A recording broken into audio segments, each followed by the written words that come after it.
Hi, everyone. Thank you for being here. My name is Eunbi Kim.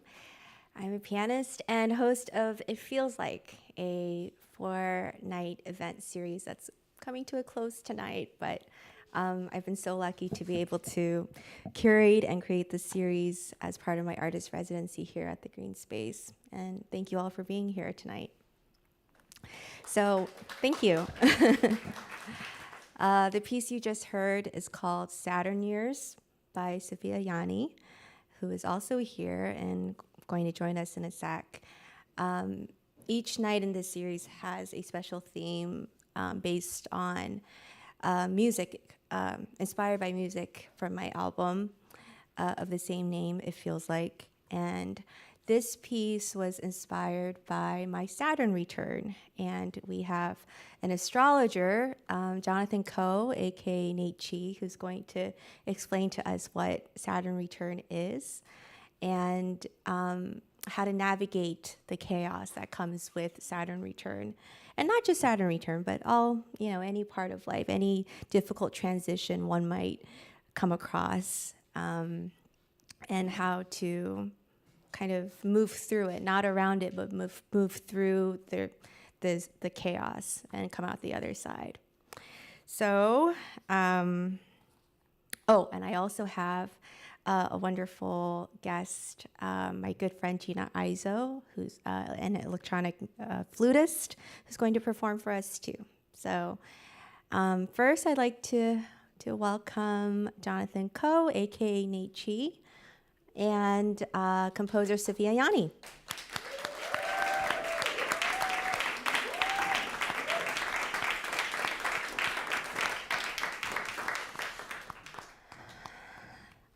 Hi, Jonathan. Hey, Eunbi. Hi, Sofia. Hey, Eunbi. Thank you for being here. Thank you for having us. Thank you for having us. So I just explained how this piece that Sofia wrote is inspired by Saturn Return. And Saturn Return, Jonathan's going to explain a little bit more about what it is, but from my understanding, or from what I read, it's when it occurs every 29 years or so.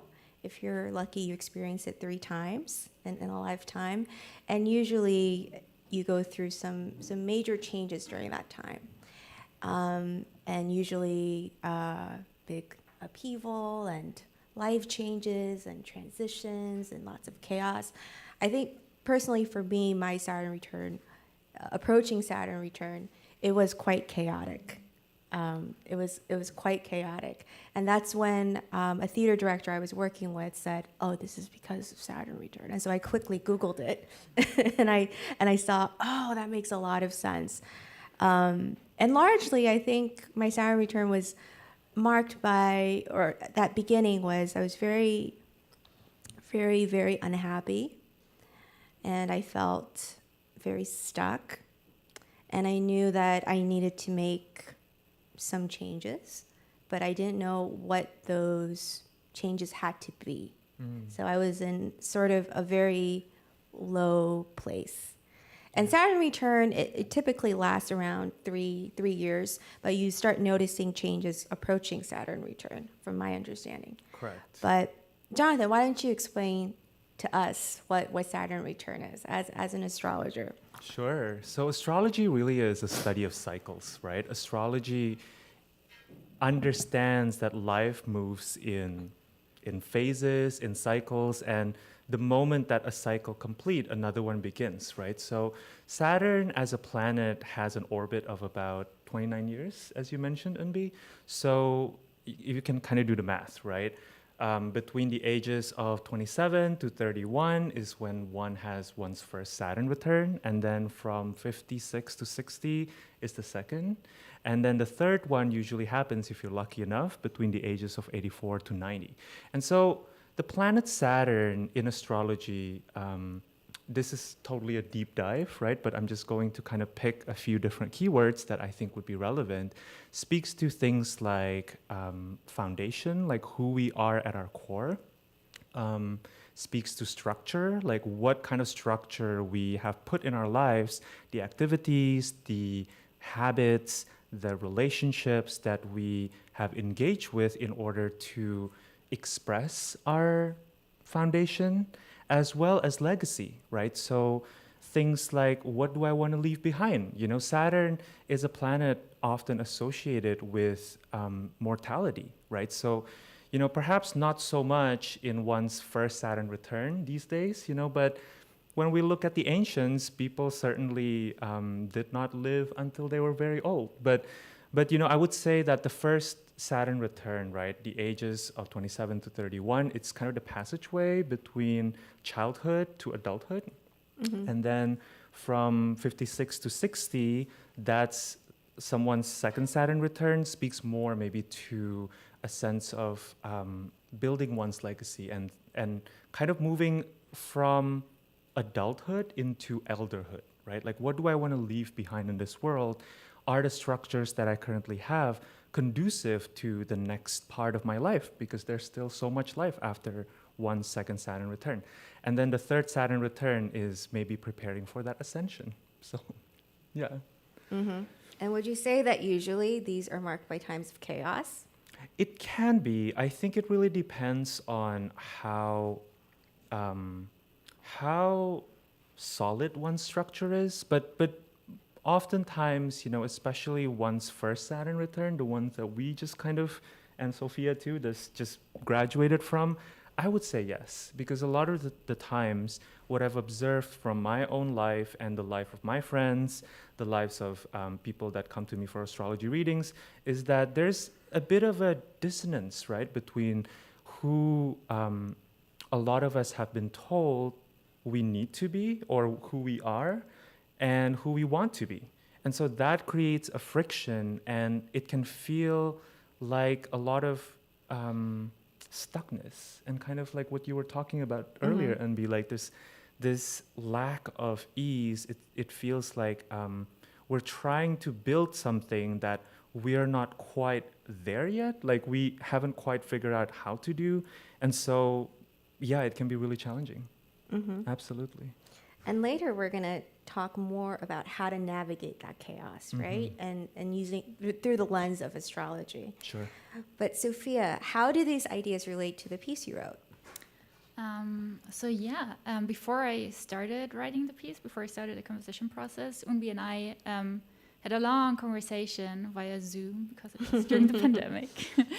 And Eunbi shared all this chaos and change during her late 20s with me. And this resonated with me and also impressed me, because it's one thing to experience all the chaos, but make something out of it. It's quite admirable.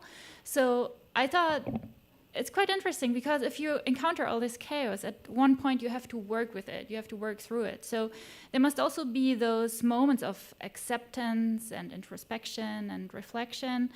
And I was interested in these type of moments because to me they are like a contradiction in itself, because they are quiet, you accept something, but at the same time there's already this momentum of movement that elicits the change, and then also the fear, because it's scary, right, to change your life and everything you have experienced, or question everything you've experienced until that point. I was trying to translate this type of quiet, introspective, yet fearful and energetic moment into music. Mm-hmm.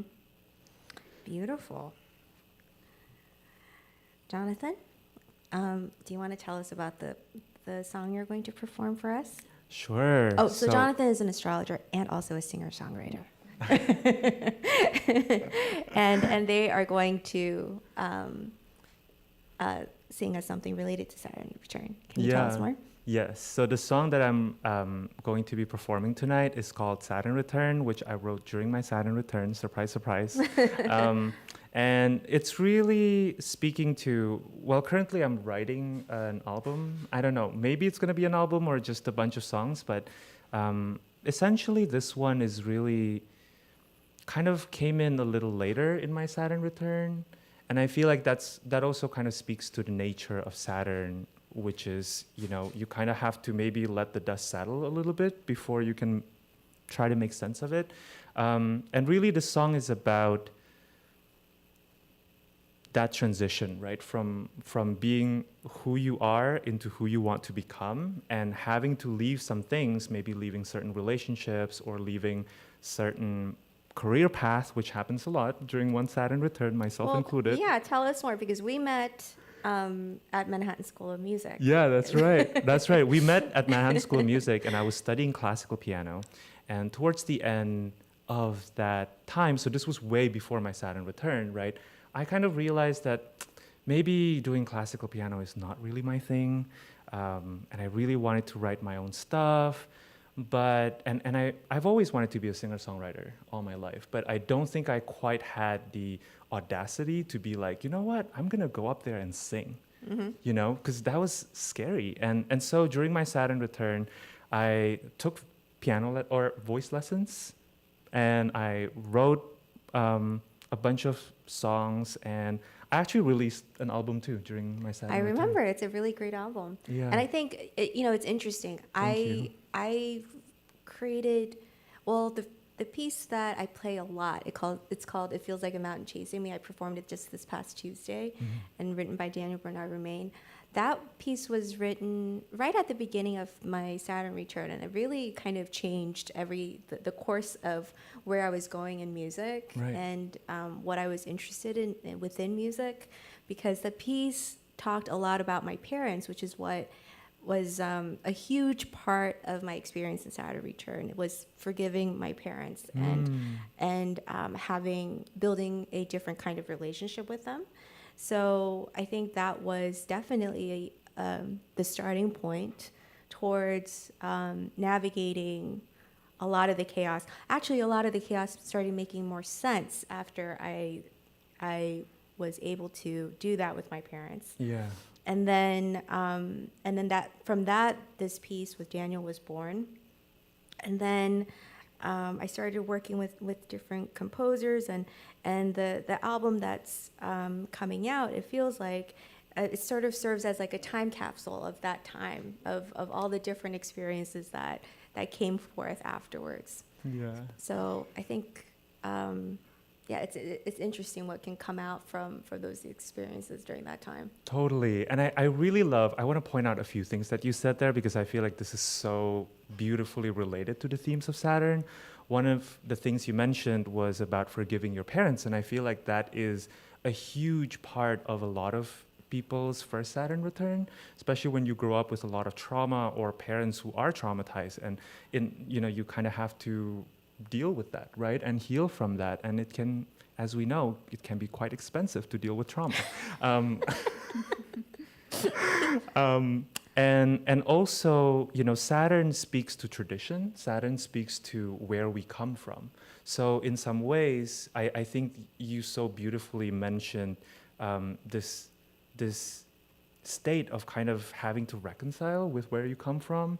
And maybe even, the second thing I was going to mention was to create art out of it, right? And what Saturn is also about how do we live this human existence? Like, living in a body, it's not an easy thing, And art, I think, is one of the best things you can do to contextualize the things that you go through. And so it sounds like you did a great job with your Saturn return. I came out the other side for sure. Yeah. Well, we're ready to hear some music now, Jonathan. Are you ready? All right. Yes, let's do it. Okay, let's hear it for Jonathan Ko, a.k.a. Nate Chi. Thank you.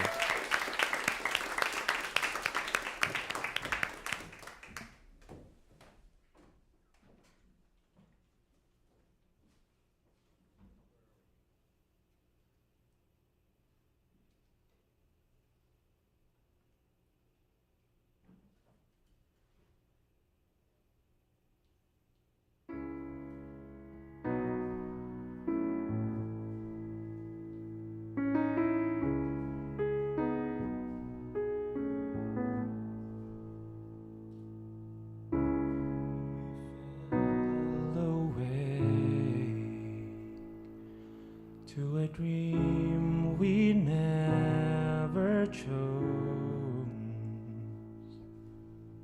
In the sea of neon lights, you were always next to me. If we could turn back time, would you regret the words? If we could be enough,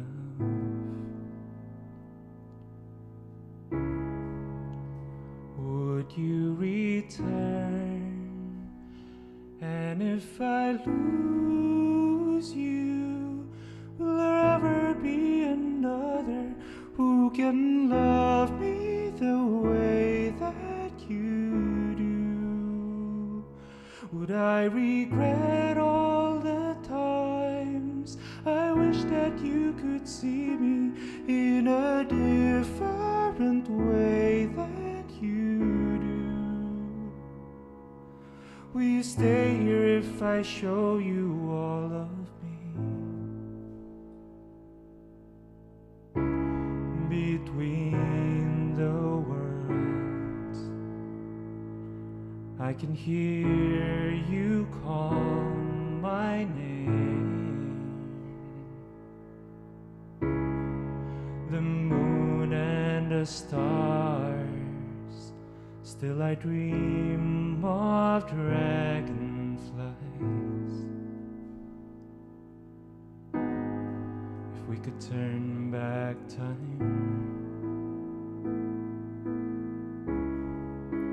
would I hold back the words? If we could be enough,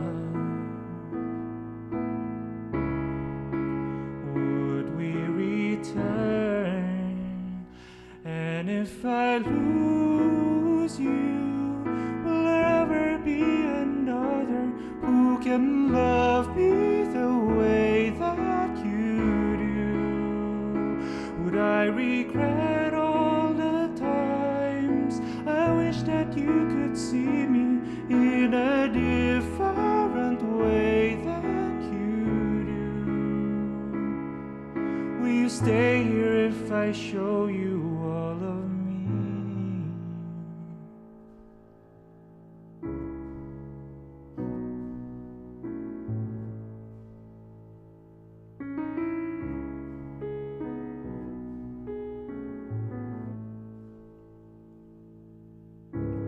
We fell away to a dream we never chose.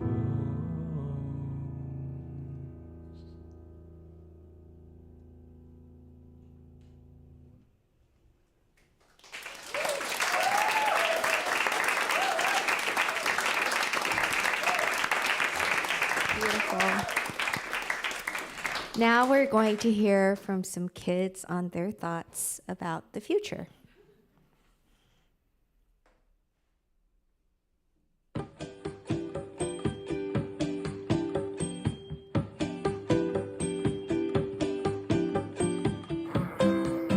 I want to be an artist, but there's a catch to that.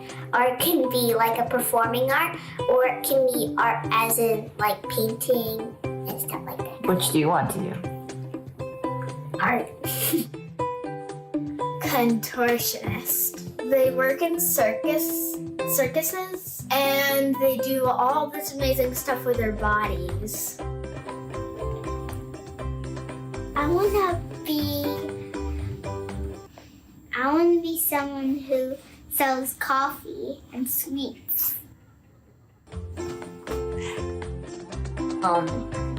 Airplane helper or Airplane helper or pilot or helper? pilot or helicopter pilot or ambulance worker. Oh. I can't decide. Or the SWAT team. SWAT I'm gonna team. be in the SWAT team. That's pretty. I wonder what the SWAT team's named after.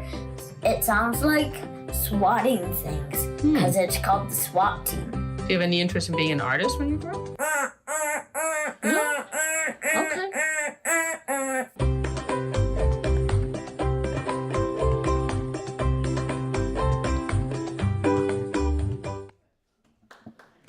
Thank you to our wonderful kids and their families for participating. Now we're going to read some answers from our audience about the future. Let's do it. Yes. So, there are two versions to this. The worries version and the curiosity version. I'll hand you the worries version because you're going to teach us how to navigate that through tarot. Sure. So sure. I'll go first Also, with the now curiosity. that I'm done with my performance, I can just talk about other people's worries. I'm happy with that.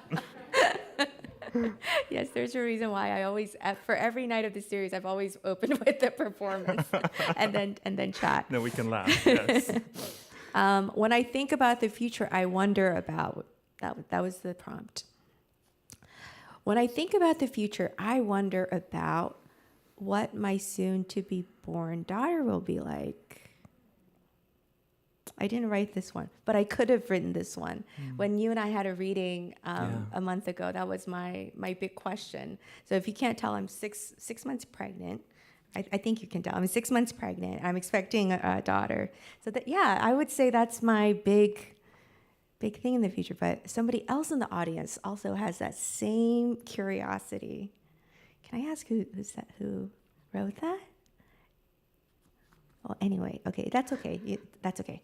When I think about the future, I wonder about the role AI will play in our lives as humans. I'm curious about that too. Me too. When I think about the future, I wonder about how cute my lumpy dog will be. That's very cute. When I think about the future, I wonder about accumulative wisdom. Very interesting. And this one has a smiley face and hearts. What does one mean by accumulative wisdom? Who wrote this one? We have some very profound answers. In this room. This is really Yeah. interesting. Okay, what did you get? All right. When I think about the future, I wonder about, and this is the worries version, whether my generation will live our full lifespans due to climate change. I'm worried about that too. I'm worried about that too. Yeah. When I think about the future, I wonder about who will love me. So real. I know. When I think about the future, I wonder about how we'll come into relationship with the stars and the stones. I think that's stones. Yes, stones.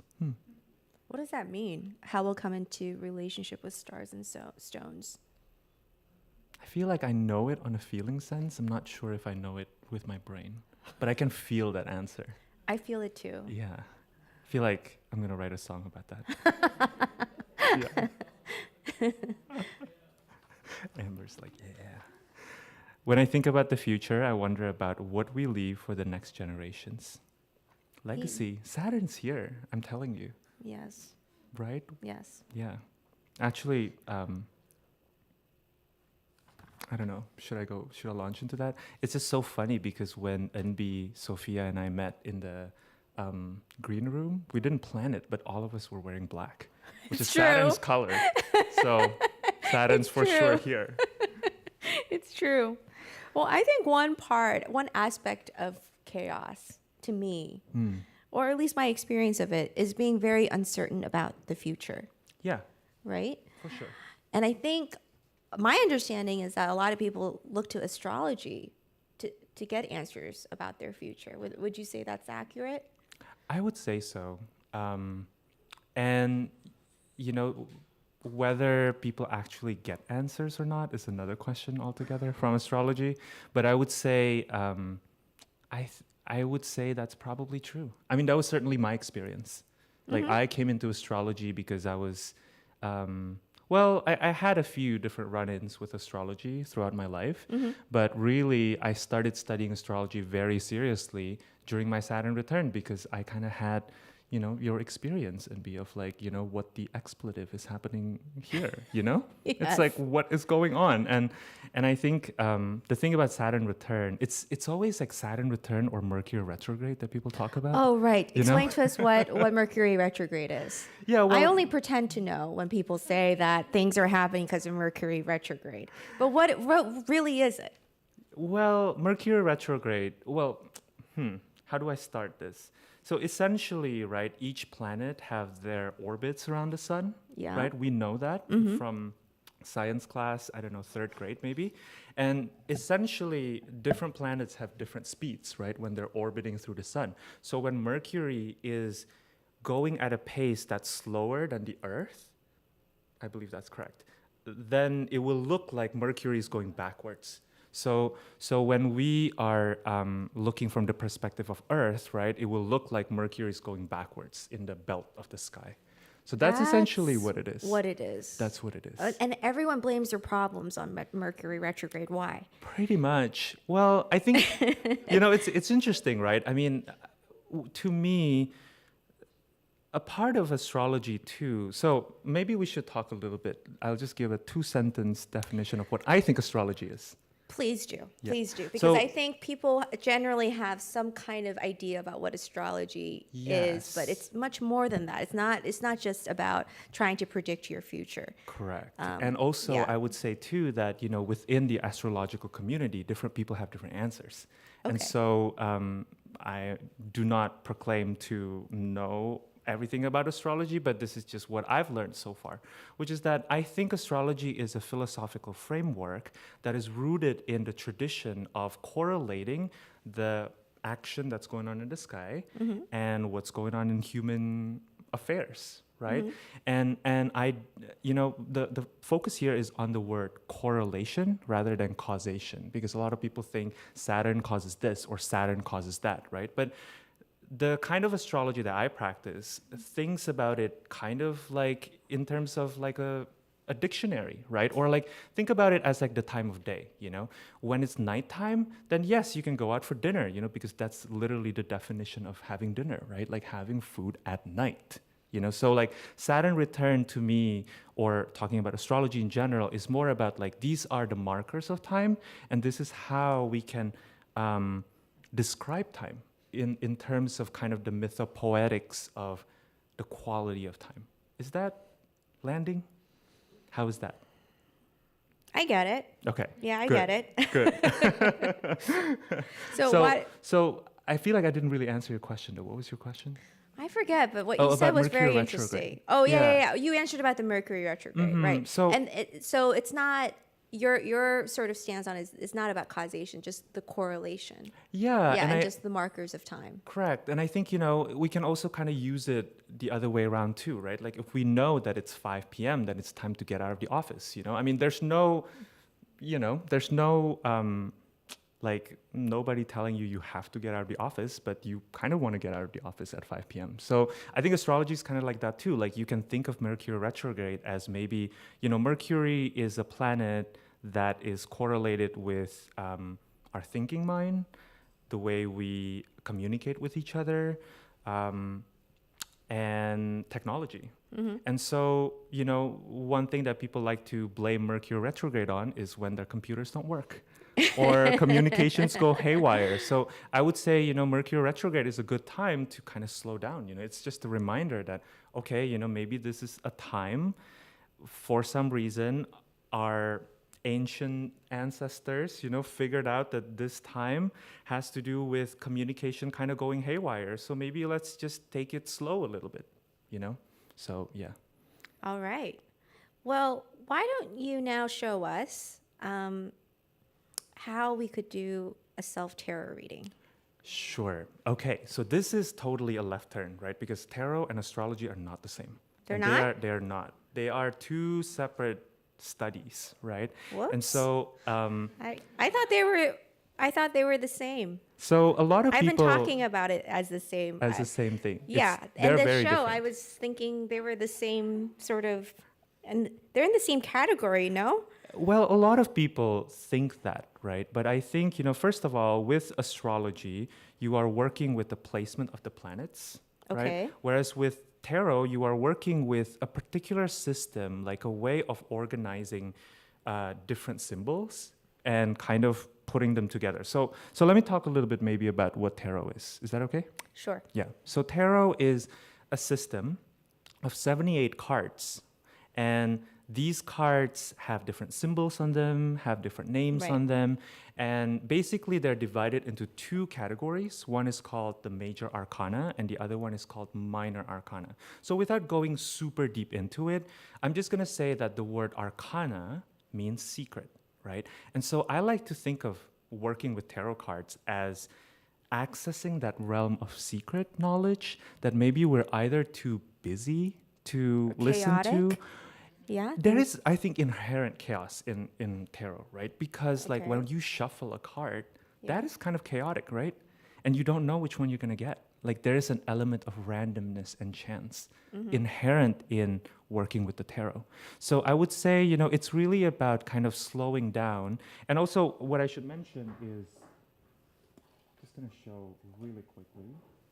So tarot, right, is a visual representation of those symbols. So for example, this is the star card. And the star card, right, different decks or different deck creators will have their own version of what the star card looks like. But it represents a certain energy, and different deck creators kind of pull, a particular string that they think describe that particular energy. Okay. So what I'm trying to say is that with the tarot, the beauty of tarot is that it's a visual representation, right? So you can work with tarot so many different ways, and the way that I'm going to introduce all of us here tonight is one way of doing it. It's not the only way, but it's a way of working with tarot where you don't really necessarily need to know the history of tarot, which is beautiful and amazing. And if you're curious, go out there, buy, great books where you can learn these things, right? But tarot is amazing as, kind of a self-reflective tool, because you can trust what's coming up for you. Like you can trust what feelings you get when you look at these cards and you look at these images, and you can see what that feeling is trying to tell you. Okay. All right. Why don't you show us? All right. So what I like to do before I start is I like to kind of just quickly, for a minute or and a half or so, I like to ground myself. And if you feel like doing this, you are totally welcome. This is optional, not required. But what I like to do is I like to close my eyes, and I like to begin turning my attention inward. So rather than thinking about what I'm going to have for dinner or all the million things I still have to do, I turn my attention back to my breath. And without manipulating my breath, I just notice the quality and the depth of my breath. And then I notice the way that gravity pulls me down. Maybe at this point, my throat relaxes a little bit, or my back relaxes a little bit. And if it feels accessible to me on that day, I also notice my spine, and I notice that my spine is kind of rising upward. So there's this tension, right, in my body. There's a bit of a pull upward and a pull downward. And then I call my energy back. So this sounds really fancy, but essentially what it is I just set an intention that all of the energy that I've left on the subway, in the office, with other people, I'm just gonna call it back. There it is, it's done. So I'm taking one last deep breath in through my nose, all the way down into my belly, and out my mouth. And then whenever I'm ready, I open my eyes.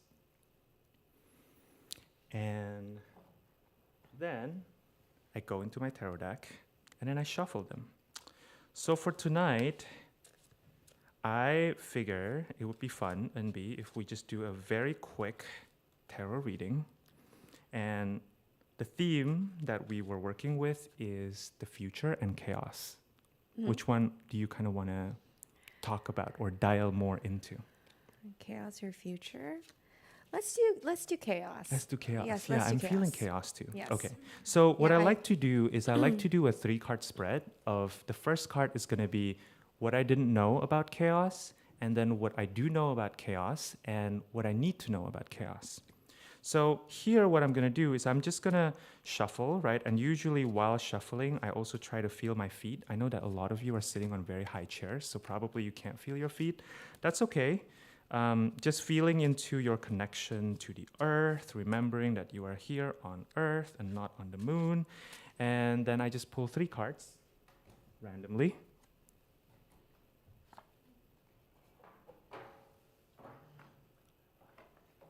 How are you feeling, Eunbi? Good. The baby's kicking a lot. Kicking a lot? Yeah. The baby wants to return. Okay.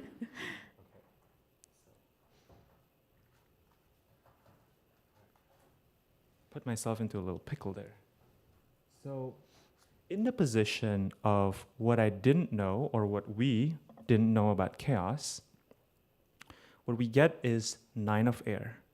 So, without even worrying really about the title or anything, I want you to just kind of look at this card and see if you can tell me 2 or 3 words that come up for you, Eunbi, when you look at this. Any feelings or any kind of association or even just any detail in the artwork that speaks to you.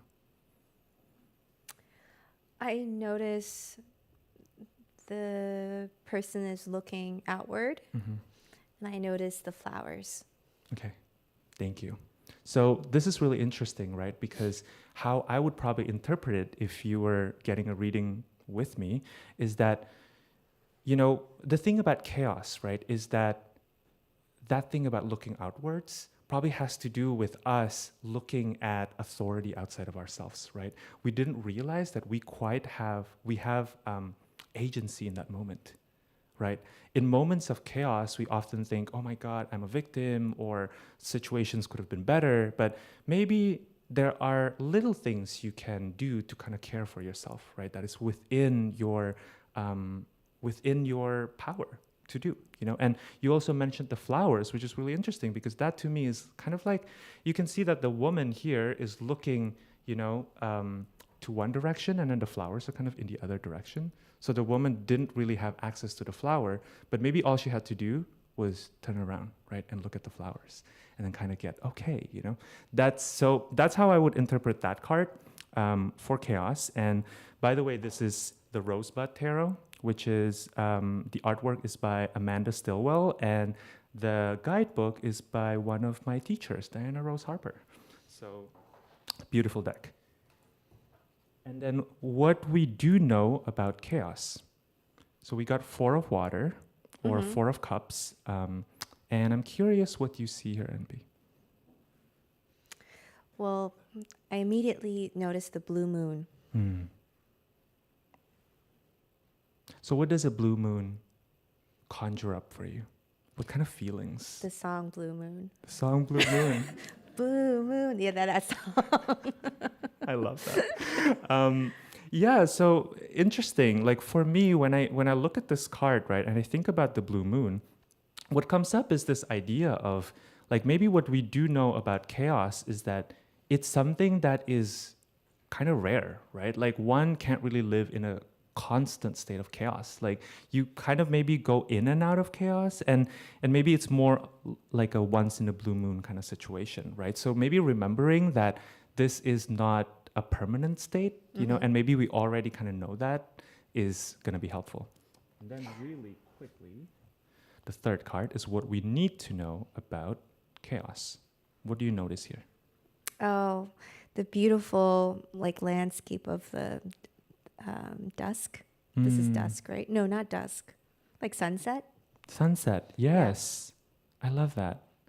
So that to me, you know, when you say sunset, like what comes up for me is this idea that there is something else or like there's another side of chaos, right? There is maybe hope, maybe some lessons to be learned, and maybe the end is coming. So that's kind of maybe how I would interpret that. And we Yeah. choose 3 because what do they each represent again? The past, present, and future? So Is that for me, right? it's more about like what I didn't know, what I do know, and what I need to know. Okay. So what I need to know here in this position of Ace of Air, right? Which in traditional tarot has to do with like new ideas, you know. So maybe what we need to know is from this chaos, right? There is conclusion coming, like there is insight coming, and yeah, chaos to me. When I think about chaos, you know, when I think about my own Saturn return, for example, there's a lot of things that I wouldn't have known I would get into, like astrology, like tarot, that ended up happening. So I feel like chaos maybe brings the part of us that's a little bit creative, right? And brings new ideas into the picture. That's true. Yeah. So That's true. Well, thank you, Jonathan. yeah, you're so welcome. Thank you. This has been such a pleasure. Yes, I leave you with a choco pie. So we've been having lots of snacks. Snacks have been a recurring theme in this series. And I think a choco pie is the Korean version of a moon pie. And I think this is the most cosmic of snacks that I could offer. So here's a choco pie. Thank you, Eunbi. Thank This you. is such an honor. Thank Thank you. And now we're going to hear from some more kids on what the future looks like for them.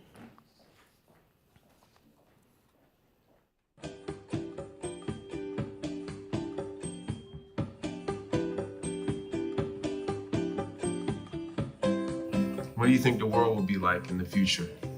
With dinosaurs and no trains. The future? Yeah. Sounds pretty cool. I mean, there must be like new technology. Maybe some technology to make plants grow. Everything is going to be taken over by robots. People will call people. It's going to be dramatized. Yeah. I don't think that's appropriate for this channel, but that's what I think. I feel like there are going to be a lot more high-tech machines. Technologies for areas. I think that there's going to be more area and it's going to grow. I feel like Earth gets bigger. Wait, like wider or longer? Like bigger. Okay.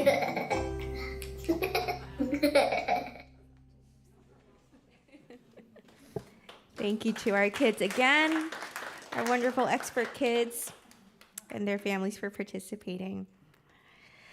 I'd like to now welcome my very good friend and electronic musician, Gina Izo, aka Ladybird, to the stage, and she's going to perform for us.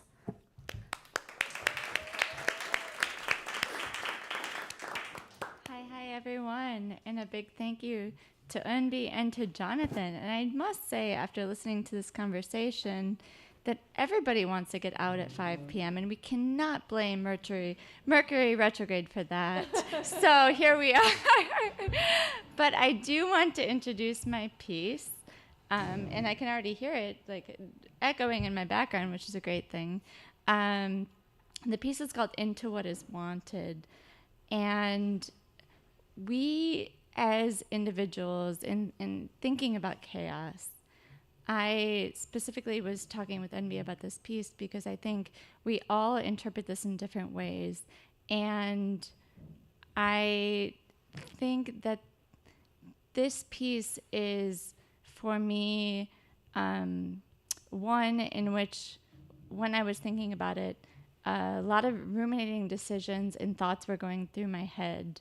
And in that, I had taken about a 30-day, 40-day point of time in which I was doing yoga on a regular basis to kind of stop and redirect. And I think that was a lot of what I was hearing you both talk about, was redirection amongst the chaos. And in those 40 days, I tried to drastically reshape my own direction. And as much as it helped me, I did often find myself right back where I began. So I think that's something that I leave you with as I introduce you to Into What Is Wanted.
Thank you, Gina. Is this on? Yes. Thank you, Gina. Ladybird. Since tonight is the final night of the series, I wanted to thank some really important people. I've had a really beautiful week here, and I just wanted to thank all the people that made it possible. My producer, Jennifer Sendro. Give her some applause. Tech director, Ricardo Fernandez, who's closing the piano and making sure everything runs smoothly. It's been a pretty chaotic, I would say this week has been pretty chaotic. And tonight, I think, and every day, Ricardo and Jennifer have been running around making sure everything goes smoothly. And I thank you both very much. My series director, Zara Lawler. I call her Zadie, but she's Zara Lawler. And all my guests, tonight's guests, Jonathan Ko, a.k.a. Nate Chi, Sofia Yani, and Gina Izo, a.k.a. Ladybird. And thank you to all my guests for this entire series for participating. My really wonderful teachers, Rosemary Caviglia and Anthony DeMar. My husband, Austin Chu. So I've been working on this series since 2 months ago. And every day I've been freaking out to him, basically, because I don't know what I'm doing and all this stuff. And everything has been just this giant experiment. And he's been really, really supportive. So thank you to my husband, Austin. Yes. And would like to thank you and all the audiences that came each night for coming along this journey with me. I really didn't very much know what to do, but that's what's so great about this program, being an artist in residence here at the Greene Space, is because there was so much space and freedom and room to just like try a lot of new things and share things that I was curious about, have an opportunity to learn more about things that I didn't know much about. So this was really wonderful, and thank you all for coming tonight. But before we end, we have one more performance. I'm going to send you off with a final performance of Songs for the Alone, 2 movements, Unlove and Unknown. So on Monday, we celebrated creative births. Tuesday, we remembered home. Yesterday, we had a lot of fun on our play date together. And tonight, hopefully, I think we sort of navigated through chaos and different meanings of chaos and how we could look to the stars to learn more about chaos or figure things out for ourselves. And what's really beautiful is that I think through all of it, so the series is about coming into your own, but really the beauty of it, I think, is like there's so much left that is unknown. So this is Unlove and Unknown from Songs for the Alone by Daniel Bernard Roumain. I'd like to welcome Wen Ting Woon to the stage on drums.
show for tonight.